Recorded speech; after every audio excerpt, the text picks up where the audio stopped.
మనం ఉండే ఈ లోకంలో స్వార్థపరులకి ఏ లోటు లేదు. ఈ రోజు నేను చెప్పే ఈ స్టోరీని మీరు చివరి వరకు చూస్తే స్వార్థపరులు వాళ్ళకి కావాల్సింది సాధించడానికి ఎంత దుర్మార్గానికైనా పాల్పడతారన్న విషయం మీకు అర్థం అవుతుంది. ఈ స్టోరీ మొదలయ్యేది గుజరాత్ రాష్ట్రానికి చెందిన పాటన్ జిల్లా నుండి. ఈ పాటన్ జిల్లాలో కళ్యాణ్ అనే ఒక ఊరు ఉంది. ఈ ఊర్లో పటేల్ కుటుంబం ఉండేది. ఇంటి పెద్దయిన నరేంద్ర పటేల్, ఆయన భార్య మధు పటేల్, వాళ్ళ కొడుకు జిగర్ పటేల్, ఇంకా కూతురు కిన్నరీ పటేల్. జిగర్ కి పెళ్లయింది. ఆయన భార్య పేరు భూమి పటేల్. వీళ్ళిద్దరికి ఒక కుమార్తె ఉంది. ఆమె పేరు మాహి పటేల్. నరేంద్ర పటేల్ ఒక ఇండస్ట్రియలిస్ట్. ఆయనకి స్టీల్ ఇంకా ఐరన్ ఫ్యాక్టరీ ఉండేది. జిగర్ ఎంబీఏ పూర్తి చేసుకొని తండ్రి వ్యాపార విషయాలు చూసుకునేవాడు. చాలా మటుకు వ్యాపార విషయాలు కొడుకు జిగర్ చూసుకునేవాడు. కూతురు కిన్నరీ పటేల్ ఒక డెంటిస్ట్. ఆమె ఒక హాస్పిటల్లో పనిచేసేది. జిగర్ భార్య భూమి కూడా ఒక డెంటిస్ట్. వీళ్ళంతా హైలీ ఎడ్యుకేటెడే కాకుండా బాగా డబ్బు ఉన్న వాళ్ళు కూడా. వీళ్ళంతా ఒకే ఇంట్లో ఏ లోటు లేకుండా ఎంతో ఆనందంగా ఉండేవారు. అయితే 2018 అక్టోబర్ నవంబర్ ప్రాంతంలో అప్పటిదాకా ఎంతో ఆరోగ్యంగా ఉండే జిగర్ పటేల్ సడన్ గా అనారోగ్య పాలయ్యాడు. ఆయనకి తలనొప్పి, జ్వరం, ఇంకా గొంతు ఎండిపోవడంతో పాటు కళ్ళు కూడా సరిగ్గా కనిపించడం మానేశాయి. ఇంకా ఆయన సరిగ్గా ఏవి తినకపోవడం వల్ల ఆయన బరువు కూడా తగ్గడం మొదలైంది. తల్లిదండ్రులు ఈయనని హాస్పిటల్ కి తీసుకెళ్లినప్పుడు డాక్టర్ ఈయనకి తల నుంచి అరికాల వరకు ఎన్ని టెస్టులు చేయించినప్పటికీ ఏ ఒక్క మెడికల్ రిపోర్ట్ లో కూడా ఎటువంటి వ్యాధి బయటపడలేదు. ఏదో అనారోగ్య సమస్య ఉన్నప్పటికీ మెడికల్ రిపోర్ట్లు అన్ని నార్మల్ గానే ఉన్నాయి. ఏ వ్యాధి లేనందువలన డాక్టర్ జిగర్ కి జ్వరం ఇంకా వీక్నెస్ కొరకు మందులు ఇచ్చి త్వరలో నయం అవుతుందని ఇంటికి పంపించారు. కానీ జిగర్ కి ఏ మందులు పనిచేయలేదు. రోజు రోజుకి ఆయన బరువు కూడా తగ్గుతూ వచ్చింది. ఎనర్జీ కోసం ఆయన గ్లూకోజ్ వాటర్ ని బాటిల్ లో వేసుకొని ఆరారా తాగేవాడు. రోజు రోజుకి క్షీణిస్తున్న జిగర్ ఆరోగ్య పరిస్థితి చూసి ఇంట్లో అందరూ దిగులు చెందేవాళ్ళు. అహ్మదాబాద్ లో ఉన్న 3 అతిపెద్ద హాస్పిటల్స్ కి తీసుకెళ్లి ఎంతమంది డాక్టర్లకు చూపించినప్పటికీ జిగర్ ఆరోగ్యంలో ఏ మార్పు రాకపోగా రోజు రోజుకి అనారోగ్య పాలవుతూ వచ్చాడు. నిజానికి జిగర్ కి ఎన్ని మెడికల్ టెస్టులు చేసినప్పటికీ ఎందులోని ఆయనకున్న వ్యాధి బయటపడలేదు. జిగర్ లో ఏదో అనారోగ్యం ఉందని డాక్టర్లకి కనిపించినప్పటికీ అది ఎటువంటి వ్యాధో ఏ ఒక్క డాక్టర్ డయాగ్నోస్ చేయలేకపోయారు. ఇదే కాకుండా వాళ్ళు ఇచ్చే ఏ మందులు జిగర్ పై పనిచేయట్లేదు.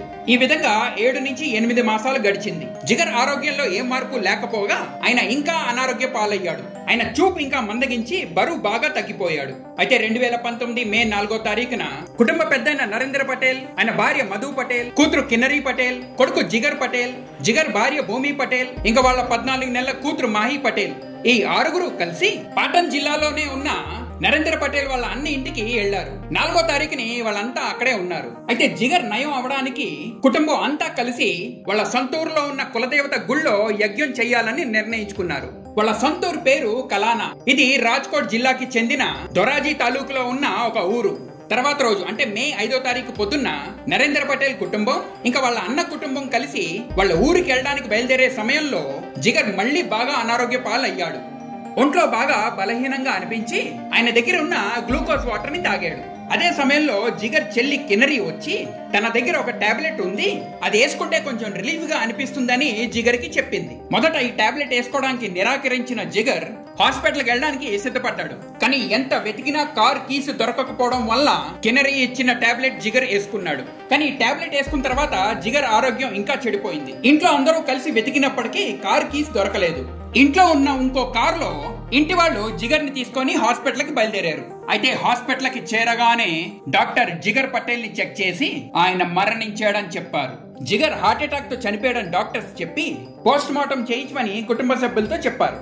అయితే చాలా రోజులు పట్టి జిగర్ అనారోగ్యంతో ఉన్నాడు కాబట్టి దాని వల్లే హార్ట్ అటాక్ వచ్చుంటుందని కుటుంబ సభ్యులు భావించి పోస్ట్ మార్టం కి నిరాకరించారు. సాధారణంగా ఇటువంటి కేసులలో కుటుంబ సభ్యులకి ఎవరి మీద అనుమానం లేకపోతే పోస్ట్ మార్టం ని నిరాకరిస్తారు. కానీ జిగర్ పటేల్ కి ఎన్ని మెడికల్ టెస్టులు చేయించినప్పటికీ ఆయనకున్న వ్యాధి ఏంటో డాక్టర్స్ డయాగ్నోస్ చేయలేకపోయారు. కాబట్టి చనిపోయిన తర్వాత పోస్ట్ మార్టం చేయించి ఉండుంటే జిగర్ పటేల్ మరణానికి అసలు కారణం తెలిసేది. పోస్ట్ మార్టం జరగలేదు కాబట్టి జిగర్ పటేల్ హార్ట్ అటాక్ తో చనిపోయినట్టు డాక్టర్స్ డెత్ సర్టిఫికేట్ ఇచ్చారు. ఆ తర్వాత పటేల్ ఫ్యామిలీ జిగర్ పటేల్ అంత్యక్రియలు చేశారు. జిగర్ చనిపోయిన కొన్ని రోజులకి అంటే 25 రోజుల తర్వాత మే 30 తారీఖుని భూమి పటేల్ కి తన భర్త జిగర్ పటేల్ కి వచ్చినట్టే తలనొప్పి, జ్వరం, ఇంకా గొంతు ఎండిపోవడంతో పాటు కళ్ళు మసకగా కనిపించడం మొదలైంది.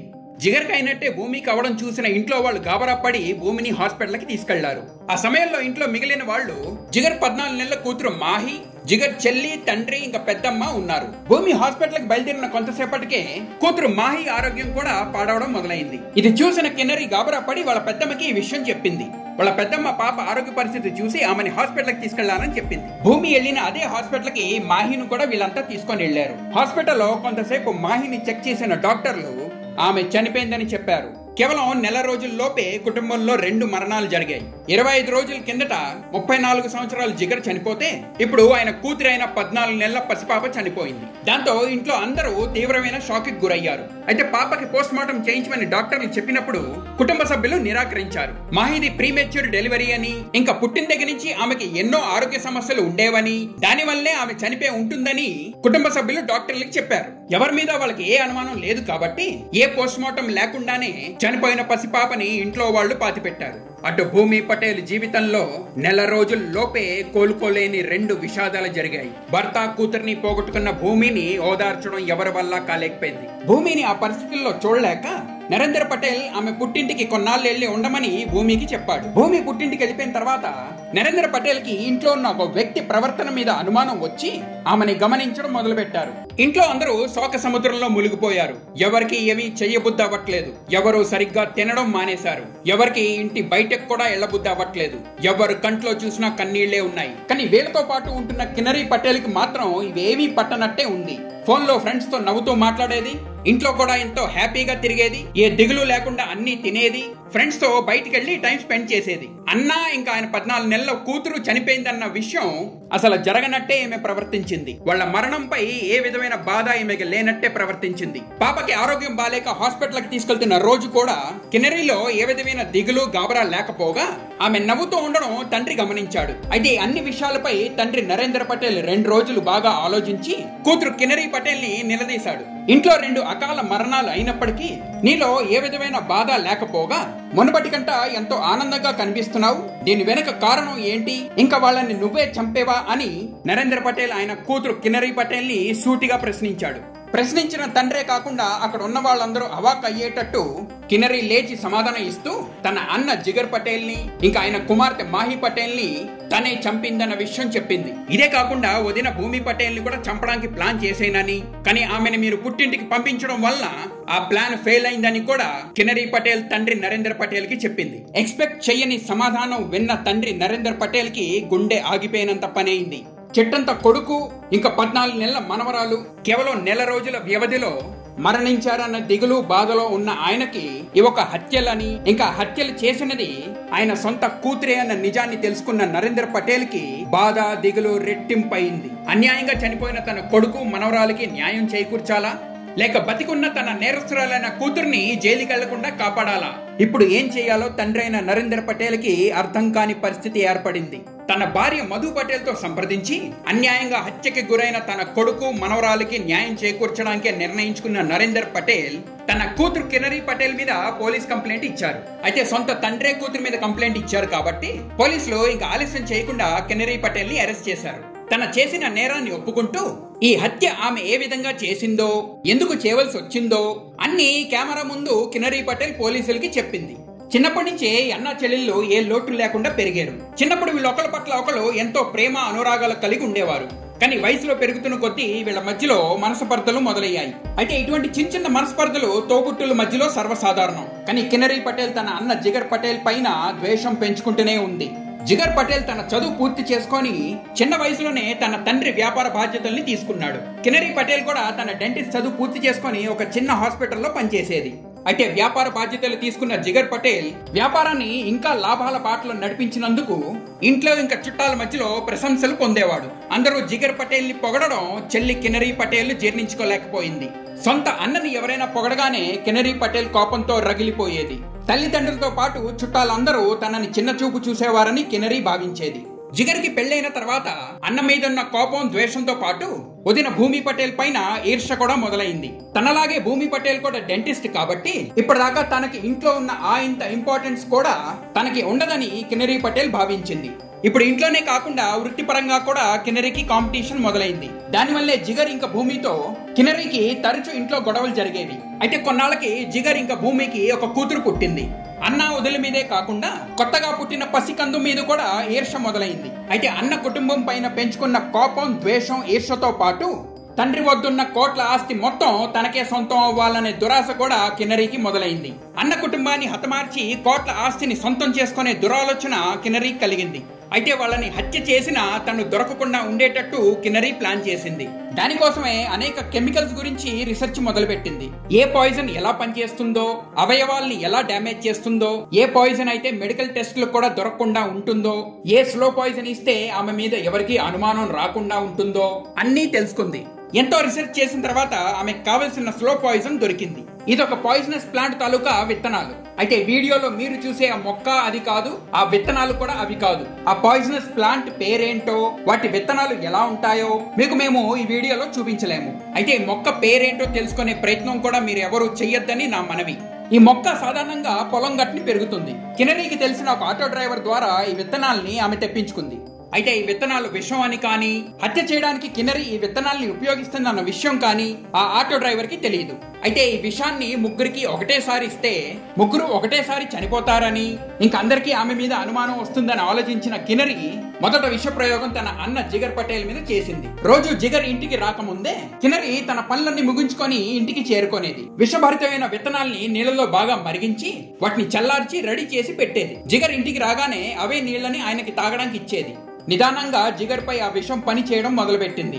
మొదట ఆ విషం డైజెస్టివ్ సిస్టమ్ ని పాడి చేసి జిగర్ కి ఆకలేయకుండా చేసింది. క్రమేపా జిగర్ కి తలనొప్పి, జ్వరం, గొంతు ఎండిపోవడంతో పాటు కంటి చూపు కూడా మందగించడం మొదలైంది. అయితే ఎనర్జీ కోసం జిగర్ గ్లూకోజ్ నీళ్లను తాగేవాడు. ఈ గ్లూకోజ్ వాటర్ ని కిన్నరీ పటేల్ తయారు చేసేది. విషపు విత్తనాలు వేసి మరిగించిన అవే నీళ్లని ఉపయోగించి గ్లూకోజ్ వాటర్ ని కిన్నరీ తయారు చేసేది.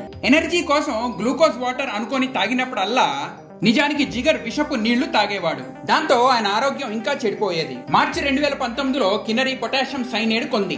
అయితే ఇది అంత సులువుగా దొరకదు, కానీ జ్యువెలర్స్ అంటే బంగారం షాపుల వాళ్ళ దగ్గర ఇది ఉంటుంది. దీని వాళ్ళు గోల్డ్ ప్లేటింగ్ కి, ఇంకా బంగారంపై మెరుపు కోసం వాడతారు.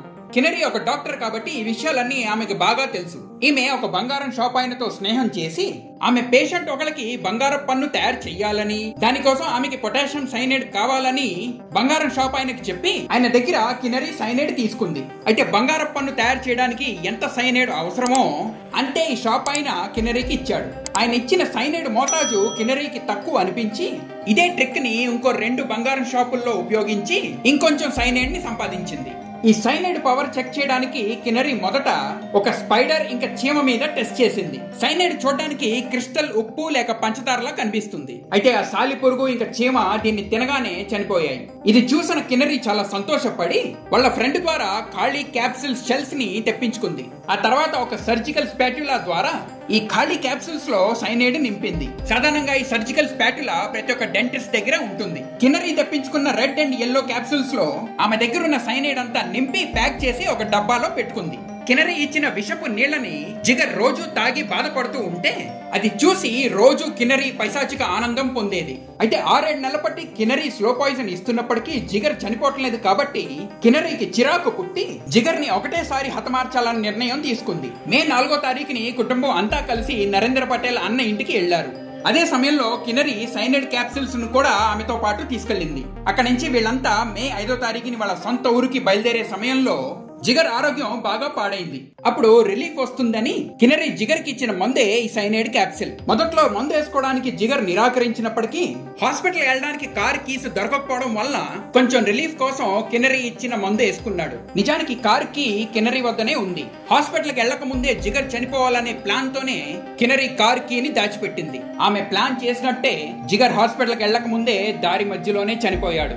జిగర్ పటేల్ చనిపోయిన కొన్నాళ్ళకి కిన్నరీ పటేల్ అదే విష ప్రయోగం భూమి పటేల్ పై కూడా చేసింది. మే 30 తారీఖుని భూమి పటేల్ ఆరోగ్యం పాడైనందువలన ఆమెని హాస్పిటల్ కి తీసుకొని వెళ్లారు. అదే సమయంలో ఇంట్లో పడుకొని ఉన్న 14 నెలల భూమి కూతురైన మాహి నోట్లో కిన్నరీ తన దగ్గర ఉన్న సైనైడ్ క్యాప్సూల్ ని వేసేసింది. క్యాప్సూల్ నోట్లో వేసిన తర్వాత మాహికి ఏదో అయిపోతోందని కిన్నరీ ఇంట్లో వాళ్ళకి చెప్పింది. అయితే మాహిని హాస్పిటల్ కి తీసుకెళ్తున్నప్పుడే దారి మధ్యలోనే పసికందు ప్రాణాలు విడిచిపెట్టింది. జరిగిందంతా పోలీసులకి తెలిసిన తర్వాత పాతి పెట్టిన పసిపాప బాడీని బయటికి తీసి పోస్ట్ మార్టం కి హాస్పిటల్ కి పంపించారు. పోలీసులు ఇంట్లో చేసిన తనిఖీలో వాళ్ళకి red and yellow cyanide capsules, surgical spatula set, ఇంకా 50 గ్రాములైన విషభరితమైన విత్తనాలు దొరికాయి. పోలీసులు కిన్నరీ ల్యాప్టాప్ ను కూడా స్వాధీనం చేసుకున్నారు. దాన్ని చెక్ చేసినప్పుడు కిన్నరీ అనేక రకాల పాయిజన్ల గురించి రీసెర్చ్ చేసినట్టు బయటపడింది. కిన్నరీపై పోలీసులు చార్జ్ షీట్ ఫైల్ చేశారు. 2022 ఏప్రిల్ 4వ తారీఖుని గుజరాత్ లో ఉన్న పాటన్ సెషన్స్ కోర్టు కిన్నరీకి యావజ్జీవ కారాగార శిక్ష వేసింది.